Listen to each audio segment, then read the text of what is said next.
nurse said it so gently I almost missed it. If I didn't clear the balance by Friday, they couldn't keep me on the schedule. $1,800. That was the whole of it. The number standing between me and the little box they'd sewn under my collarbone, the one that gave my heart a kick every time it tried to quit on me. I was 67 years old, sitting in a recliner with a tube in my arm and a monitor counting out my pulse in green numbers, and a girl half my age was telling me kindly that my time might be up over the price of a used transmission. I called my son from the parking lot. I'll be honest, my hands were shaking, and not from the heart thing. I hadn't called him for money in my whole life. I hadn't called him for much of anything in 2 years. He picked up on the fourth ring, and there was wind behind him, and laughter, glasses clinking. "Dad," he said, like he was surprised the phone still had my name in it. "Now's not great. We just closed the biggest deal of my career. River's Edge. You'll see it on the news tonight." I told him what the nurse said. I kept it short. I'd rehearsed it so I wouldn't sound like I was begging. There was a pause, and then his wife's voice, closer to the phone than his, was, "Everything's leveraged right now," she said, smooth as a bank teller. "Every dollar's tied up in the project. We just don't have anything liquid." "It's 1,800, I said. "It's not about the amount," my son said. "It's just bad timing. I'll call you next week, okay? We'll figure something out." And then, before I could answer, the line went dead. Not hung up on exactly. Just gone. Like a door closing in another room. An hour later, my daughter knocked on my screen door. She'd come straight from the diner, still in her apron, hair stuck to her forehead from the fryer heat, and she didn't say hello. She put a coffee can on my kitchen table, the old Folgers can she'd had since she was 19, and she pulled the plastic lid off and dumped it out. Tip money. Wrinkled 1s and 5s, a few 20s, a roll of quarters she kept for the laundromat. $620 she'd already counted in the car. "It's everything I've got till the 15th, she said. "Don't argue with me." She had no way of knowing, standing there in my kitchen, with her hands smelling like coffee and dish soap, what that handful of crumpled bills was about to set in motion, or what it would end up costing the man who'd refused me. Let me back up, because none of this makes sense unless you know who we were. I ran a tow and repair shop for 41 years out on Route 18 just outside Beaver Falls. Wasn't fancy. 2 bays, a lift older than my kids, a coffee pot that hadn't been cleaned since Reagan, but I never once turned a man away because his wallet was thin. You break down at 2 in the morning on a county road in January with your wife and a baby in the car. You don't want a price quote. You want headlights coming over the hill. I was those headlights for a lot of people for a lot of years. I didn't do it alone. My partner went by Sully, real name Sullivan. But nobody called him that, not even his mother. We bought the shop together in '83 with money we didn't have and a handshake that meant more than the loan papers. He was the better mechanic and I was the better talker, which is how partnerships ought to work. We raised our kids in that shop. Mine did their homework on the parts counter. His boy Eddie learned to change oil before he could ride a bike. Sully died of a heart attack in 2009, dropped a wrench, sat down on a tire, and was gone before the ambulance cleared the light at the bottom of the hill. His half of the shop should have gone to his wife and his boy. That's what the papers said. That's what they always said. That's what we always said.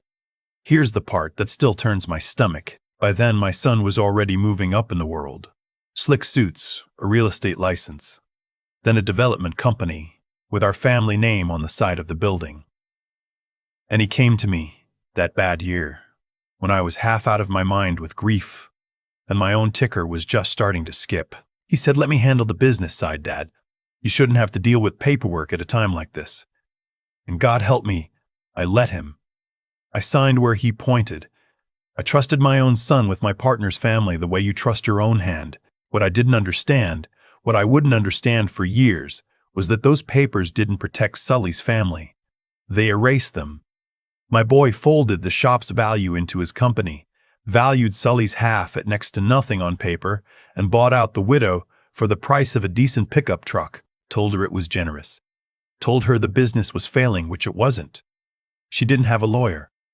Who has a lawyer? She took the check because her husband had just died and she had a mortgage, and she thanked my son. And she never knew she'd been robbed by a man who used to eat dinner at her table. I'm telling you all this now because I knew almost none of it the day my heart started failing. I just knew my son had gotten rich and gone cold, and that the river of money he was so proud of had started somewhere near my shop, near my partner's grave, and that he wouldn't part with $1,800 to keep me breathing. That night, after my daughter left, I sat at the kitchen table with her coffee can, and I turned on the news, and there he was. River's Edge. A glass tower going up on the Pittsburgh waterfront, balconies and a marina and a price tag I couldn't hold in my head, my son in a charcoal suit, his wife in pearls, a ribbon and a pair of giant scissors. The reporter asked him how it felt. "It feels like everything we've worked for," he said. Like he built it with his own two hands. Like he'd ever turned a wrench in his life that I didn't teach him on. I looked at his face on that screen, and then I looked at the coffee can. $20 from a girl who works, doubles so she can pick her own kids up from school. And I'll tell you the truth, I wasn't even angry yet. I was just tired in a way sleep doesn't fix. The next morning, the phone rang, and it was Dale, who'd been a customer of mine since 1990, a retired millwright with knuckles like walnuts. "Heard you're in a spot," he said. "No hello? Who told you that?" "Doesn't matter. The fellas took up a collection. You're not allowed to say no, so don't waste my morning." I tried to say no anyway. Pride is a stubborn animal. He drove out and put an envelope on my counter, and inside it was $900 in 10s and 20s from a dozen men who'd never made real money in their lives. Dale, Otis from the parts store, Roy, who'd plowed my lot every winter for a case of beer, men whose own medicine cabinets were full of the same orange bottles as mine. There was a note on top in Roy's chicken scratch. "You pulled us out of enough ditches. Our turn." $620 from my daughter. $900 from men who had nothing to spare. And not one dime from the only person I'd raised who could have covered it 10,000 times over without missing lunch. I made the Friday deadline. I want you to know that. The little box kept kicking, and I kept breathing, and for about a week I told myself I'd let it go. Let him have his tower. Let him have his pearls. I had my daughter and her kids in a coffee can I couldn't bring myself to empty. Then Eddie showed up. Sully's boy. Grown now, mid-30s, big through the shoulders like his dad. Hands that knew work. He stood on my porch in the rain with a banker's box under his arm and a look on his face I didn't have a name for. I hadn't seen him in years. I made him coffee, and he set the box on my table, and he said, "Mr. Tennant, I've been sitting on this a long time because I didn't know who'd believe me. I figure you've got a right to know what your son did to my mother." And then he opened the box. I'm not a paperwork man, but Eddie had spent 6 years and most of his savings on a forensic accountant and a lawyer who worked weekends, and he'd laid it all out, so even an old grease monkey could follow it. The phony valuation of the shop.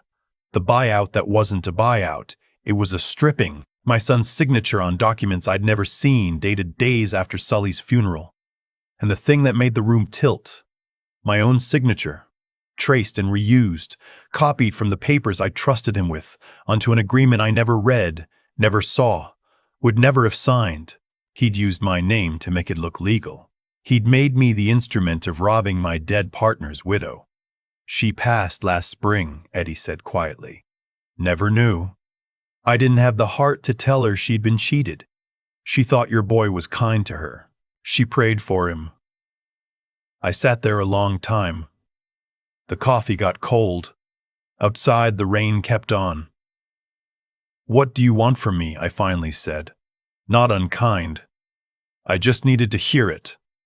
"Nothing," he said. "I'm broke, and I'm done fighting a man who's got a building with his name on it and a lawyer on retainer. I just thought you should know the truth before." He stopped. He looked at the orange bottles lined up on my windowsill.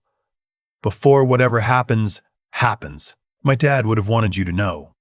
After he left, I drove out to the cemetery. Sully's stone has a little carving of a wrench on it.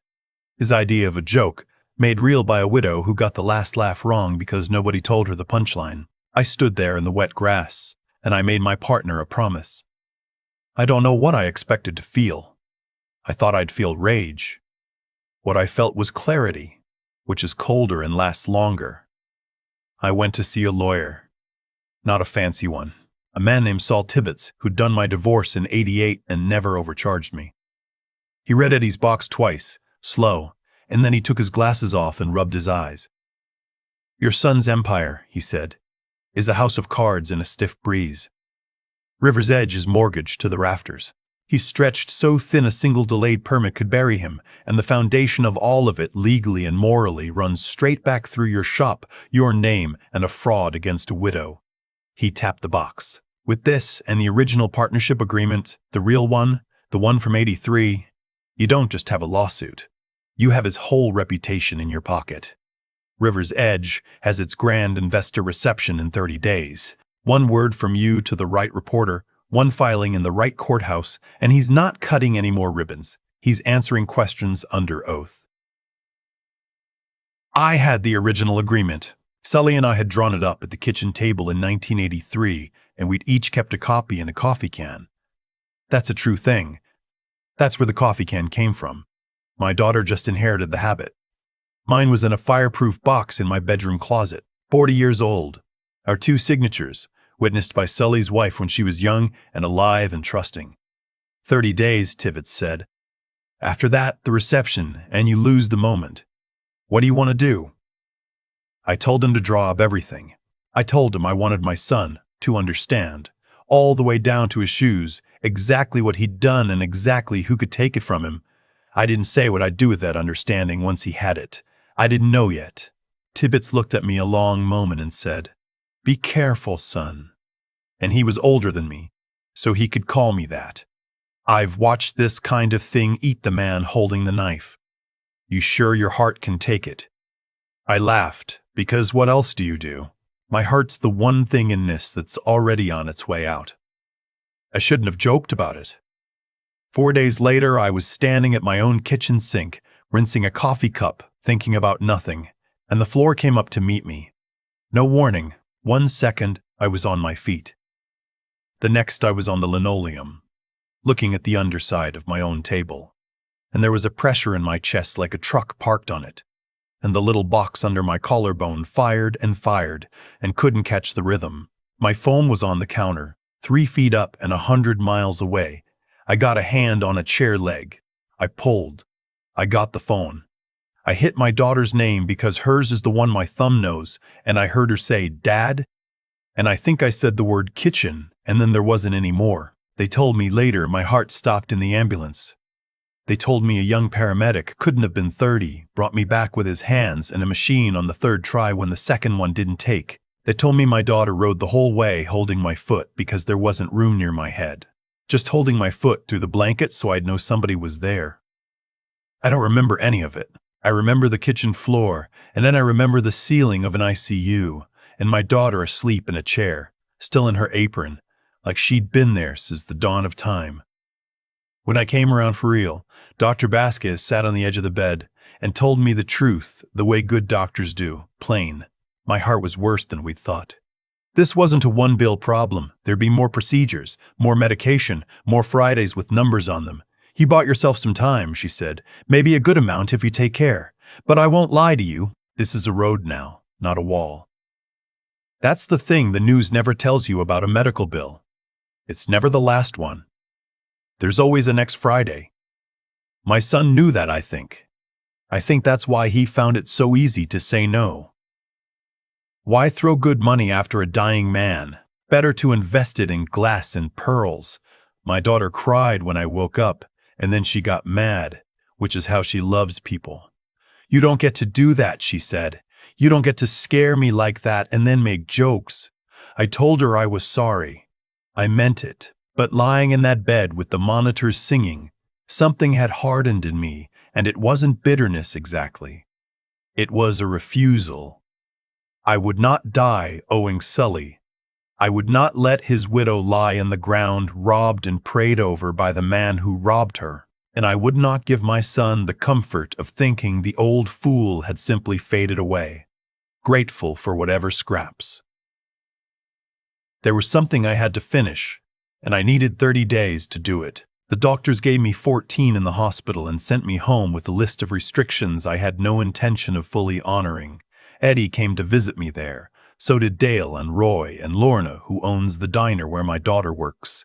Lorna brought soup and sat by the bed and told me the whole staff had voted to cover my daughter's shifts so she could be with me. No questions, no docked pay. My son did not come. He sent flowers. A big arrangement, the kind a florist talks you into, with a card his assistant had clearly signed. I had a nurse named Carmen put it out by the elevator, where somebody who'd actually want flowers might enjoy them. Here's where, if you'd handed me that banker's box a month earlier, I'd have known exactly what to do. Burn him down. Drop the documents on a reporter's desk the night before his big reception. Let him stand in front of his investors and his glass tower with the floor falling out from under him, the way the floor fell out from under me. File the suit. Take the building. Take the name. Take everything, the way he took it from a widow who prayed for him. I had 30 days and I had the means. Tibbets called me the morning I got home. "It's ready," he said. Every piece. The filing, the press packet, the demand letter. Say the word, and by Friday your son understands he's finished. The reception's in 11 days. Your move. I held the phone a long time. I'd like to tell you I had some grand moment of grace. I didn't. What I had was a Wednesday afternoon and a grandson. My daughter brought the kids over because she couldn't get a sitter and she had a shift. Mason's 8 and Gracie's 5. Mason found my fireproof box open on the table. I'd been looking at the old agreement again, at Sully's signature next to mine, and before I could stop him, he was holding the paper up to the light, the way I'd shown him you check $1's real. "Grandpa, this is old," he said. "Whose name is this?" "It's almost the same as Dad's name. The other Dad. Uncle's. Because to those kids, my son is just the uncle who sends a check at Christmas and doesn't come." And I looked at this boy, holding the proof of the worst thing his uncle ever did, sounding it out, innocent as morning. And I thought about what kind of grandfather builds his family on the ashes of his own son. I thought about what I'd be teaching that boy, that when somebody wrongs you, you don't get even, you get total. You salt the earth. You make sure they can never get up. I'd spent 40 years being the headlights coming over the hill. I didn't want my last act on this earth to be the thing that ran a man off the road, even a man who deserved it, even my own son. So I changed the plan. Not the leverage. I kept every bit of that. You don't walk into a room with a wolf and leave your stick at the door. But I changed what I wanted out of it. I had Tibbets call my son's lawyer and ask for a meeting. Just the 4 of us. Me, my son, the 2 attorneys. No press. No filing. Yet, he came in expecting, I think, an old man asking for forgiveness, or maybe asking for money after all, which would have delighted him. He sat down across the table in a suit that cost more than my truck. And he had that look, that closing the deal look, ready to manage me, and then Tibbets opened the box. I washed my son's face for 30 days worth of bills in about 30 seconds. The valuation. The buyout. His signature next to my forged one. The original '83 agreement, the real one, with Sully's wife's signature as witness, the woman he'd cheated and buried last spring. He went the color of wet ash. His lawyer leaned over and whispered and my son waved him off, which surprised me. For once in his life he didn't reach for the smooth thing to say. "How long have you had this?" he said. "Quiet." "Long enough," I said. "And I've had the rest of it too. The mortgages, the leverage. 11 days before your reception, son. I could pick up a phone, and you'd never cut another ribbon as long as you live. You'd be in a courtroom answering for what you did to a dead man's wife. The wife who prayed for you." He didn't argue. That's the part I didn't expect. He just sat there, and after a while he said, "Are you going to?" And I told him the truth, which I'd only figured out myself that week. "I wanted to," I said. "Lord, I wanted to." when you wouldn't give $1,800 to keep me alive. I wanted to take everything you had and let you feel what that floor felt like. But I'm not going to do that, because I'm your father, and somewhere in there is a 3-year-old I taught to check the oil, and I'd rather you become a man worth saving than watch you burn. But understand me, this is not mercy you're getting for free. This is a debt, and you're going to pay every cent of it. I slid 3 pages across the table.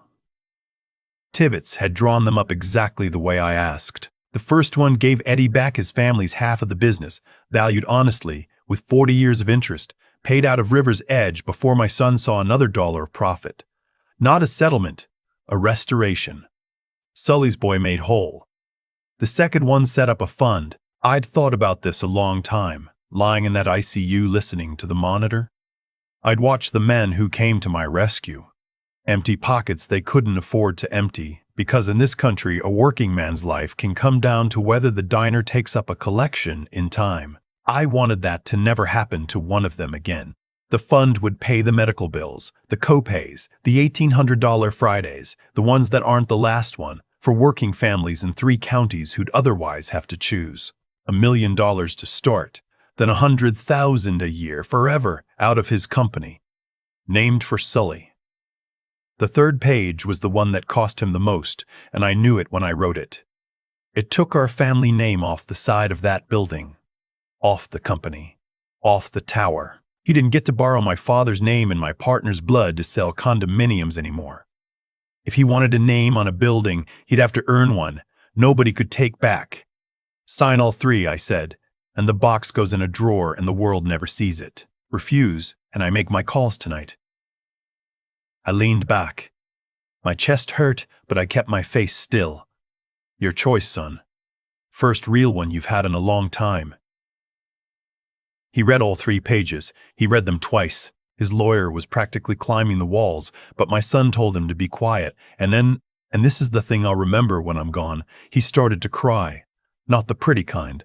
The kind that comes up from somewhere a man spent his whole life sitting on. He put his face in his expensive hands and he cried like he was 8 years old and lost. I knew, he said. About her. I told myself it was business. I told myself she didn't understand the numbers. I couldn't finish. I know, I said. He put it finish. I know, I said. He picked up the pen.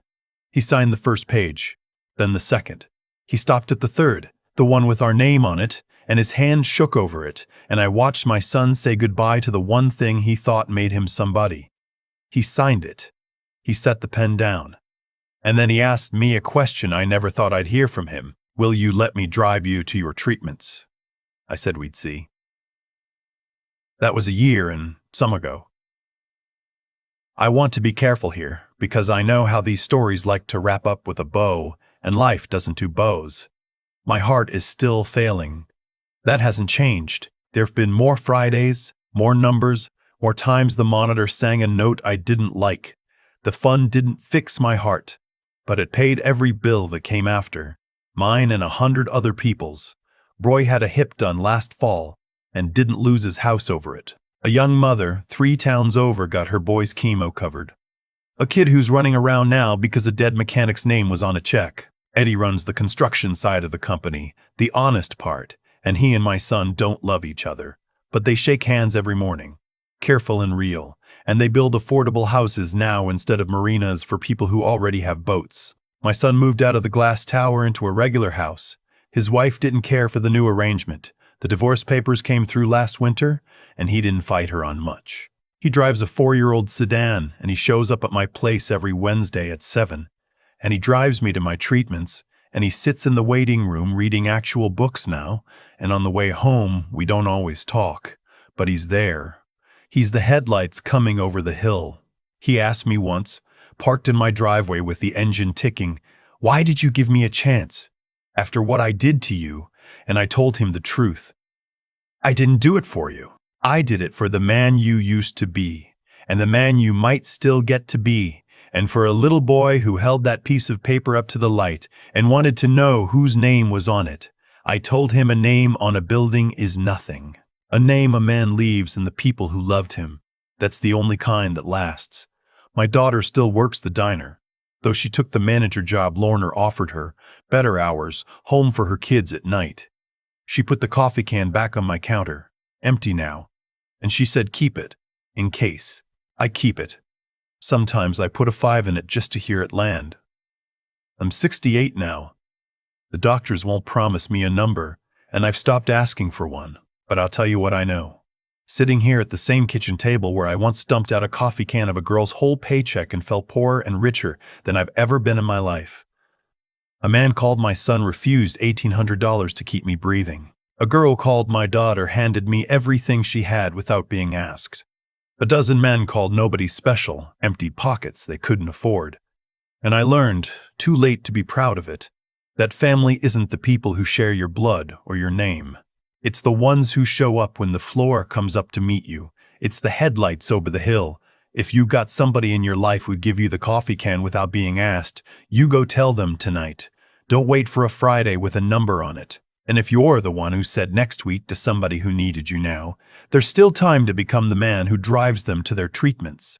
I'd know. I raised him.